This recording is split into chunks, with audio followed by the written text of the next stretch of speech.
I need you to tell me if you had heard this before. I had not heard it. I see this in this paragraph from the statement from the commissioner, and this how this man got caught. Okay, now some of you may remember a big detail of the story was that there was suspicious activity around prop bets involving Jontay Porter, and one time the biggest wins of the day on the whole network were people prop betting on Jontay Porter. And that was when they started thinking that shenanigans were at play. Okay.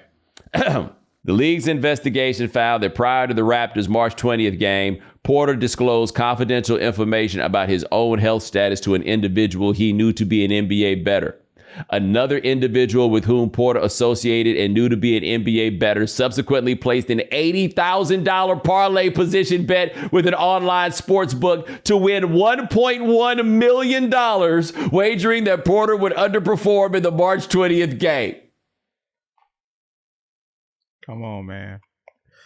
Who was putting $80 million? I mean, $80,000 on Jontay? Bro, you had to have known that with this new marriage of gambling in sports, that especially in the NBA, that Silver was going to make an example of anyone who got caught with this shit. And they're not going to miss Jontay Porter at all. Like, just a crash dummy here. And for one, like, you don't think the sports books are going to be like, who the fuck is putting $80,000 on Jontay Porter? Right? It's just stupid all around. And from what I remember, there was like a Reddit that he was in where he was telling kind of, folks like if he was going to ball out that night or whatever. It's just a stupid fucking move on the Skid's part, and a stupid fucking trail he left too, bro. Imagine being so greedy that you think you're going to turn Jontay Porter into $1 million. Jontay Porter's agent doesn't think that he'll ever turn Jontay Porter into $1 million of his own dollars. Nobody's going to make $1 million off of Jontay Porter. And this guy, really, whoever it was just like, all right, that's the ultimate. I'm going to hit for this one lick, and then I'm going to go on about my business. Yeah. What's the max you think you could put on a Jontay Porter parlay before the sportsbook is like, wait a minute? I feel like maybe 3,500 payout is like it's like they'll be like, okay, yeah, you lucked up on that. I feel like if you get into like 5,000, 10,000, people are like, okay, what the fuck is going on here? Yo, I'm trying. That's a great question. What the number is, because I feel like anything over $75 and like the app should automatically send you that Michael Jordan stop. Get some help, right? Right? Yeah, that's immediately what you should receive when you decide that you gonna do this. What an interesting year in the Porter household. Right? Imagine being Michael Porter Sr. Your one boy is the dumbest motherfucker in the whole league. Your other boy out here doing podcasts with pornographic movie stars and talking about how it's cats in the league that have gotten bored with what they're used to, and they out here trying the new phenomenon, as many may perhaps look at such things. And I just don't think this is how he thought it was going to go when he was taking all these coaching jobs to try to get to take care of the family and get these boys into the league. Yeah, it's some very interesting things in the Porter household. MPJ is one of the more interesting guys in the league. Like, a coach's son who's homeschooled and is a holy roller and is doing podcasts with porn stars now. It's some very interesting occurrences going on in that house. Now you got a son who's been suspended for life for gambling on himself and throwing games. Like, bro, like, what is Thanksgiving going to be like in that household? Like, what are the conversations going to be with those two young men? I'm going to say this about Michael Porter, though. There is no black person in America who has his bushel of views, but also consistently has that fresh of a haircut. Everybody else that thinks and says the kinds of things that Michael Porter says got a fucked up box. Michael Porter is the only one that's always out here like he competing with Jason Tatum. You know what I'm saying? Like they going blow for blow on the haircut game. He the only one. Everybody else that thinks and talks like he does, they don't go to that barbershop. Yeah, he for sure has an edge up that we do not see that's aligned with his views. He would fool you, bro. Like, you see that edge up and you think that, he probably listens to Future, and this motherfucker is probably listening to like Christian rock in his whip or whatever, Yes. So he's a very interesting dude, man. Yo, I gotta be honest. You mentioned Christian rock. I'm gonna just throw this out here. Hope not to offend too many people in this world. But I am not a religious man by any stretch. But when I listen to gospel music and the organ and everything else going, like the response that I have to it, it makes me understand how people firmly believe in a God, right? Like they firmly believe that something has come and snatched and gotten inside them, right? Like it has that visceral sort of effect, man. Dog, I be listening to what they be playing at them big old white people churches, and I just don't know why that make you think about God at all. You know what I'm saying? Like I just don't understand how it is that God would have y'all out there listening to such mediocre music. It blows my mind every time that your God is a loving God, but y'all just be like, yeah, it's kind of real cool. Nobody like, hey, like if somebody fall out to that music, you know they lying. You know they front. Yeah. You know they right, bro. That should be like straight organs, no drums, no percussion, nothing. Like that's so wild to me. Like, how are you supposed to try to get, like you mentioned, a visceral response when you ain't got no thump, bro? You need that thump. You need that bottom there. You know what I'm saying? You need them drums. Them drums is what gets us in the black church, in the right. Baptist church, bro. Like the drummer is the star of the show, bro. You know what I'm saying? Yes. But yeah, they just be in that motherfucker wilding out the organs, which is so wild to me. Yo. And I'm not even talking about like old school, like where they singing in the other language white churches, right? I'm talking about the one where they got like they got the band and they playing instruments and it ain't got no yank to it whatsoever. None. And I'm like, y'all like that you know what that is? A God who never raises his voice. A God who puts his children in timeout. Like that's that music right there. But yeah, bro, yeah, it's just no dump at all in that music in white churches, dog. I will never understand. It's like new age monk chants. Like, you know, you expect motherfuckers to start making pretzels or some shit, you know? Hey man, I want to talk to you about the Warriors. They lost that game to the Kings last night. And you ever had a car that you just kept trying to get a few more miles out of? It was dope in its day, right? And you just keep stretching that thing out because you just don't want to pay a new car. You just don't want to pay a car note. So you keep making all these changes. But then after a while, you're like, yo, man, 3 different times I spent $2,000 trying to keep this $1,000 car running. I feel like they was out there begging to keep Klay Thompson in them interviews last night. And I'm like, bro, did y'all watch the game? Right. Like, you know, that's like the perfect analogy there. It's like you get to a point where it's like, bro, I'm not putting any more money into this car. And then Klay Thompson is like the $2,500 bill that you just got for your car, where you're like, you know, I'm done here. You know what I'm saying? Like, you know, but I'm interested in the Warriors demise and where you stand on it, because of course we can talk about this season, but like, you know, the whole overarching thing, because I do think that I think they're done. But I think that, you know, going to this season and how they fell apart and, you know, kind of leans on everything after 2022, because 2022 was an incredible fucking championship run. Like that's a run that, you know, raised Steph's stock. That's a run that gave Steph like another notch in his resume. But since then, bro, it's just been like, you know, we had the Draymond punch with Jordan Poole. You know, we've had like, you know, Kerr just not knowing what to do with these young guys. And I feel like the demise of them has just been just like a perfect example of how you just can't do that dual track shit, bro. You can't have like one foot in waiting for your 22-year-olds to develop while trying to win with a core of like 32-year-olds, bro. If your core is 32-year-olds, you need to lock in with that right now. Get some guys who can win with them now. You can't worry about 3 or 4 years from now. You know what I'm saying? And I also want to say that, you know, it feels like, you know, Golden State was hesitant to part with Klay. I think that Dre is still useful there, right? I think that Dre probably deserves the contract he's got. He's still useful there, but it felt like they were kind of hesitant to cut ties with Klay. And I don't necessarily know if that was like just some altruism shit, like we got to do our guy right. I think that the unique thing about Golden State is that those two, Steph, well, not Steph, Klay and Draymond, they unlock Steph in a very unique way that is very hard to replicate, right? Like, I think if there was a 26-year-old Klay out there or a 26-year-old Draymond out there who they could have got for cheap, they'd have cut those dudes loose long ago. But you just cannot replicate what those two bring to, you know, maximizing and unlocking Steph. And I think that's why they've kind of been stuck in this weird situation. But it looks like it's over now, bro. I don't know what they do with Klay. I think Klay is probably down to come back for the cheap, but I don't even know if Golden State wants him now, bro. Yeah, I think number one, you and I have one very important agreement.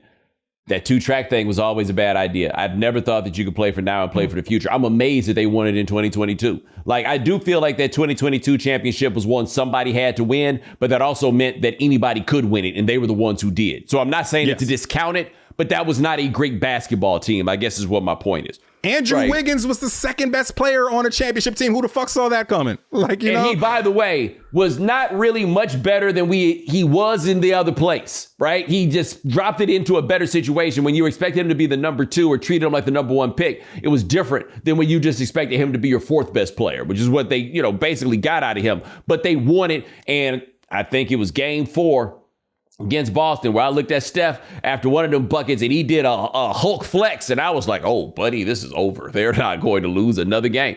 And they did not.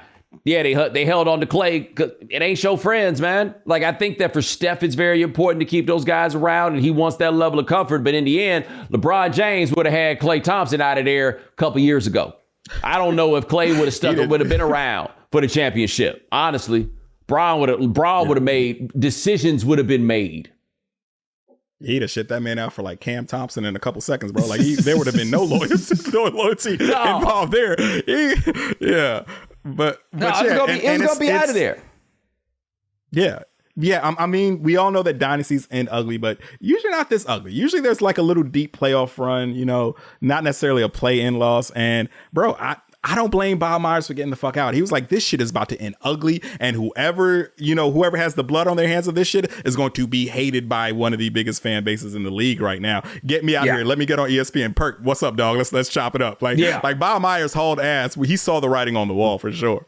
But the other question we got to ask is just how good is Steph Curry at this point in time? And I hate to be this guy because I've always been the Steph skeptic, and it ain't worked out for me once. Right? Like, never at any point has it worked for me. But you go look at it, you can say he's just worn down, but at that age, what do you call it when somebody's worn down and at 35, 36 years old, right? Like, that's old. Like, we're asking, how long can you ask him to keep running around all these screens and everything else at that age with the mileage that he has on his body with all those postseasons that they played, all those extra miles? How long does he stay as a superstar? Like, he shot had a 493 field goal percentage in 23, 450 this year. That is a giant drop. That is not small, right? Some of that's about scheme. It's not all his fault. Some of that's got to be, forcing stuff or whatever it is. But that's not superstar level efficiency. And that's what you've gotten out of him, along with getting all that volume. So if he's not a superstar caliber player, what are we talking about? And he can still be excellent, very good, without being a superstar. Yeah. I've sold my Golden State stock. I don't know if I've sold my Steph stock yet, though. There's still a part of me that thinks he can be one of the 5 or 6 guys in the league who could be the best player on a championship team. And if he's like the second best player on a team, they've got a great fucking chance of winning a championship. But like you said, it's the drop off this season that we saw, it's very concerning. But I'm someone who I still believe that Steph's game is going to age gracefully, right? It's very low impact. There is a lot of running around screens and such that he does, but I still believe that his whole thing is, bro, I'm going to catch this ball, I'm going to hit you with the wop wop wop, and dot your eye. Like, I think that he's still got about 2 seasons left in the tank. That's really, really, really good, though. Let me ask you this. Let's say that he could be the best player on a championship team, which I don't think is an unfair statement to make. So how much other stuff are you going to have to put around? You got to give him another shooter. You got to give him some more space to work, which is why Clay was so valuable until that motherfucker just was out there looking like me going over. But I guess what I'm saying, what are we calling a shooter? Because when we had a shooter and it was Klay Thompson, it wasn't just a shooter. It was one of the 10 best shooters of all time, right? Like, yeah, I mean, he's the second best shooter of all time in my book. Yes. Yeah, but I don't know how much do you have to put around in order to make it happen with him in, call it, 2025? That's what I don't have the answer for. This time next year, he's going to be 37 years old. Whoo, that's a lot, man. That's a lot. Yeah. Everybody ain't Bron. I feel like Bron being the old man in the club has kind of skewed our perception on aging a bit here. But yes, it's something to be concerned about. But yeah, I mean, shit, like, I think Golden State is done, and I do not think that there's any moves that they can really make unless they get a motherfucker like Giannis or Embiid, which is just not going to happen. So, I think their years of being a championship contender are over, bro. I got to say, I thought they'd been done since 2019, and I was right that they'd been done since 2019, except for that time they won a championship. Yeah, a little minor blip right there, right? But otherwise, I look very correct. Outside of that, they lost in a play-in. They lost to the Lakers in the second round. They just lost in the first round of the play-in. This year, I want to say it's a couple missed times. I'm looking 100% correct about that, except for that one time that they won a championship. This is my version of Shaq's. I've won at every level but college and pro. Right. So where are we at with Golden State? Like, where are we at as far as eulogizing them? Because I think this might be the repass right here, bro. I think they're done, man. I think they're done. And I think that what we need to give them credit for is they're in a very similar place to the Spurs Tim Duncan run, in that very rarely does a team jump back up and win one on the back end, right? Like the Spurs won in 2007 and then didn't win another one until 2014, except the difference was they popped up with Kawhi Leonard. And we didn't appreciate the impact of that addition at the time, but they popped up with one of the greatest players of all time. Like that was a significant change to what they did. The Warriors, basically with the same core that they had in 2015, came back and won a championship in 2022 after going down. I can't think of any other team that's ever done that in the way that they pulled it off. And that is the resilience of Steph Curry. Like, to me, we can talk about these other guys, and Draymond's really important and everything else, but that's a bunch of dudes that need to look at Steph Curry and thank them for everything they have. I can't believe they don't all have kids named Stephen, Steven, Stephanie, Stefan. You know what I'm saying? They all need to give props where the props is due. Yeah. I'm with you on that. And I think that, like, I'm talking about like the entire dynasty, to kind of eulogize them on that. I think that the Warriors, the KD era Warriors, they were the best basketball team I ever saw in my life, bro. Quite they possibly. Were hands down. Like they might have been not been the best dynasty because 2 championships there, but 3 championships in 4 years for that actual Warriors squad, 4 championships in 8. And of course, you got MJ with his 6 and 8 or whatever. But I think that they played basketball at the highest level I've ever seen. And I think that also, that can possibly be debatable, but I don't know if this can be debatable. I think that it is the best dynasty build that we've perhaps ever seen in the sport. The NBA play-in tournament kicks off this week, and there's no better time to get in on the playoff action and win up to 100 times your money on Prize Picks, as you and the world's best players take the game to a new level during basketball's postseason. You can now win up to 100 times your money on Prize Picks with as little as 4 correct picks. You can turn $10 into $1,000 with basketball, hockey, and baseball entries today on Prize Picks, America's #1 fantasy sports app. So make sure you go to prizepicks.com/Bomani and use code Bomani for a first deposit match up to $100. That's prizepicks.com/Bomani. Prize Picks, daily fantasy sports made easy.